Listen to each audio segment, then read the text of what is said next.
അപ്പോൾ hi guys, ഇന്ന് നമ്മൾ തൃശ്ശൂർ പോകാൻ നമുക്ക് കുറച്ച് ഷോപ്പിംഗ് പരിപാടികളൊക്കെ ഉണ്ട്. അങ്ങനെ പോയതുകൊണ്ട് ചെറിയൊരു ക്ഷീണം ഉണ്ടായതുകൊണ്ട് ബസ്സിൽ വെച്ച് കുറച്ച് നേരം ഉറങ്ങിയായിരുന്നു.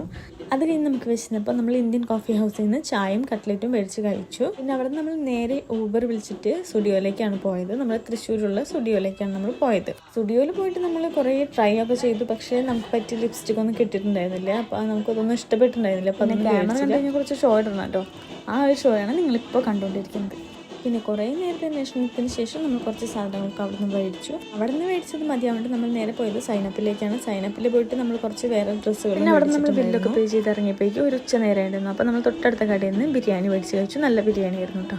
അത് കഴിഞ്ഞ് നമ്മൾ നേരെ വീട്ടിലേക്ക് പോന്നു. വീട്ടിൽ വന്നു കഴിയുമ്പോൾ മാങ്ങ കഴിക്കാൻ ഭയങ്കര കൊതുകുന്നിട്ട് നമ്മൾ മാങ്ങ ഉപ്പുമുളകൊക്കെ ഇട്ട് കഴിച്ചിരുന്നു. അതൊക്കെ കഴിഞ്ഞ് നമ്മൾ താഴെ വന്ന് ഫുഡൊക്കെ കഴിച്ചു. ഇന്നധികം കറിയൊന്നും ഉണ്ടായിരുന്നില്ല. തക്കാളി ചമ്മന്തിയും പപ്പടവും പിന്നെ മീൻ വറുത്തതും. ഇതെന്ത് മീനാണെന്ന് എനിക്കറിയില്ല. എനിക്ക് ആക്ച്വലി ഇങ്ങനെ ചോറ് വാരി തന്നതൊക്കെ ഭയങ്കര ഇഷ്ടമാണ്.